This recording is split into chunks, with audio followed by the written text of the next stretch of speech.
اصل مدعا کیا ہے؟ میں آپ سے صرف ایک فطرے کا ذکر کروں، بس صرف ایک فطرہ جو بہت تیزی کے ساتھ اس نے ہماری جڑوں کو کھوکھلا کر دیا،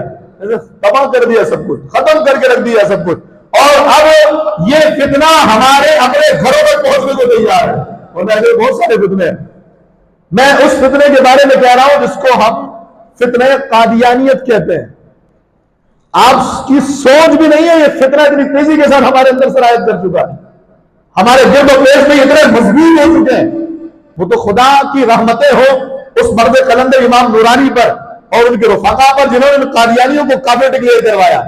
اگر یہ خبیث پاکستان کے آئین میں کافر قرار نہ دیے جاتے پھر پتہ نہیں کیا ہوتا۔ آج پاکستان کے آئین میں کافر ہے، یہ اپنی عبادت گاہ کو مسجد نہیں کہہ سکتے، اپنی عبادت گاہ کو مسجد کا رنگ یا مسجد کا شیپ نہیں دے سکتے، مینار نہیں بنا سکتے، اپنے دین یا اپنے باطل مذہب کی تبلیغ نہیں کر سکتے۔ اس کے باوجود آپ دیکھیں ایجنسیز ہوں، ادارے ہوں، ہر جگہ پر یہ لوگ ہیں اور ان کی بات مانی جاتی ہے۔ آپ جائیں کسی قادیانی کے خلاف پرچہ کٹوانے کے لیے، آپ جائیں کبھی کسی قادیانی نے عبادت گاہ کھولی اور لاؤڈ اسپیکر لگائے، آپ جائیں FIR کٹوانے، آپ پہ کٹے گی، اس پہ کبھی بھی نہیں کٹے گی۔ یہ فطرہ اتنی تیزی کے ساتھ ہمارے اندر آیا کہ ہمارے سابقہ قادیانی جو پروفیسر عرفان محمود برق صاحب، ان کے ساتھ کچھ وقت گزارنے کا موقع ملا، فرمائے لگے کہ ہمیں یہ ٹاسک دیا جاتا ہے قادیانیوں کی جانب سے کہ ہر قادیانی قادیانیت کا پرچار کرے اور سال میں کم از کم 10 مسلمانوں کو قادیانی کرنا ہے۔ یہ ٹاسک ہے ہمارے پاس، اور بچہ ہو، بوڑھا ہو، جوان ہو۔ عرفان محمود برق صاحب فرماتے ہیں میں نے بچپنے سے لے کر جوانی تک، جملہ سنیے گا، کہتے ہیں بچپنے سے لے کر جوانی تک میں نے کوئی ایک قادیانی بھی ایسا نہیں دیکھا جو ہو قادیانی اور قادیانیت کے لیے کام نہ کرتا ہو، چاہے وہ بڈھی ہو، بڈھا ہو، جوان ہو، بچہ ہو، ہر ایک کام کر رہا۔ مسلمانوں کے گھروں تک پہنچ گئے، مسلمانوں کے اپنی ذاتی حیثیت کے مقاموں کے اندر پہنچ گئے،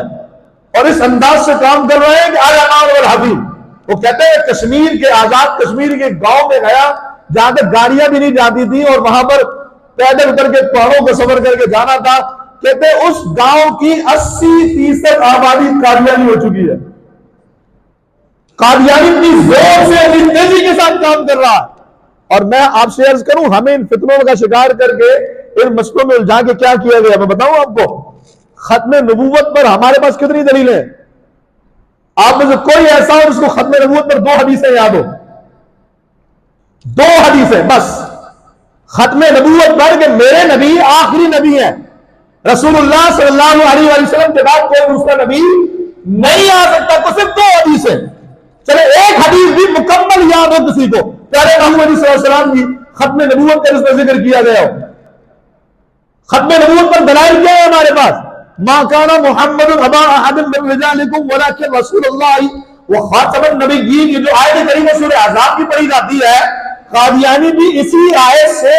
اپنے کار دجال خبیث مرزا غلام احمد قادیانی کی نبوت ثابت کرتے ہیں، اور ہمیں تو اس طرف توجہ نہیں ہے، ہمیں تو فرصت ہی نہیں ہے اس بات سے نکلنے کی کہ جی ہم پہلے اس جھگڑے سے فارغ ہو جائیں تو آگے چلیں، ہم پہلے نور و بشر کے معاملے سے نکلے تو آگے، ہمیں نکلنے نہیں دیا جا رہا۔ ان لوگوں کو جو نور و بشر کے مسئلے میں الجھتے ہیں ان کو ہزاروں دلائل دیے جا چکے، لیکن اس کے باوجود وہ پھر اسی مسئلے میں آتے ہیں۔ علم غیب پر ہزاروں دلائل دیے، ان کے باپ کو امام نے شکست دی ہے، وہ خلیل احمد امبیڈوی جو چلا گیا تھا مکے اور میرے امام نے اس کے جواب میں کتاب لکھی تھی، اس کے باوجود پھر وہی مسئلہ، پھر وہی بات ہے، سوشل میڈیا کے ذریعے ادھر سے ادھر سے، اور نوجوان آج تک کنفیوز ہے۔ وہ سوشل میڈیا پر 10 ویڈیو کو دیکھتا ہے لیکن کبھی توفیق نہیں ہوتی کوئی ایک کتاب لے کر امام کی پڑھ لے، کسی ایک عالم کی کتاب پڑھ لے، کسی عالم کی صحبت میں بیٹھ جائے۔ تو میں آپ سے عرض کروں قادیانیت وہ کام کر رہی ہے، اللہ نہ کرے ہماری نسلیں تباہ ہو جائیں گی، اور ہمیں اس بات کی فکر ہی نہیں ہے، ہمیں احساس ہی نہیں ہے کہ قادیانی کیسے کام کر رہا ہے۔ فرمایا کہ قادیانیوں کا ایک طریقہ واردات یہ ہے کہ ایک قادیانی محلے میں آتا ہے اور محلے میں آ کر کے علاقے والوں سے دوستیاں، اور اخلاق اتنے اعلیٰ، اوئے ہوئے ہوئے اخلاق اتنے بہترین کہ لوگ اخلاق سے متاثر، ہمارے لوگ اس سے بھی تو متاثر ہوتے ہیں نا، ارے چھوڑو یار اس کا عقیدہ اس کے ساتھ، ہمیں اس سے کیا لینا دینا، بندہ بڑا اچھا ہے، ملتا بڑے پیار سے، ملتا بڑی محبت سے. ہم کبھی بھی اگر عقیدے کی بات کریں، ہم اگر کہیں کہ جی فلانے کے پیچھے نماز نہیں ہوتی، نہیں حضرت کیسی بات کر رہے ہیں، وہاں کے امام تو بڑے اچھے ہیں، بڑی محبت سے ملتے ہیں، ان کا انداز بڑا میٹھا ہے، میں نے آج تک کبھی ان سے کبھی ایسی کوئی بات نہیں سنی جو دین کے خلاف ہو، اور آپ کہتے ہیں پیچھے نماز نہ پڑھو. امام تو آپ کو عقیدے کی بنیاد پر مسئلہ بتا رہا ہے نا، لیکن ہم وہ میٹھی چھری سے ذبح ہونے کو تیار ہے. تو جو ہمارا نظریہ بنا کہ جی ہم اس کے اخلاق سے متاثر ہے، کہتے ہیں قادیانیت کا سب سے پہلا وار یہ ہوتا ہے کہ وہ اپنے سامنے والے کو اپنے اخلاق سے متاثر کرتے ہیں.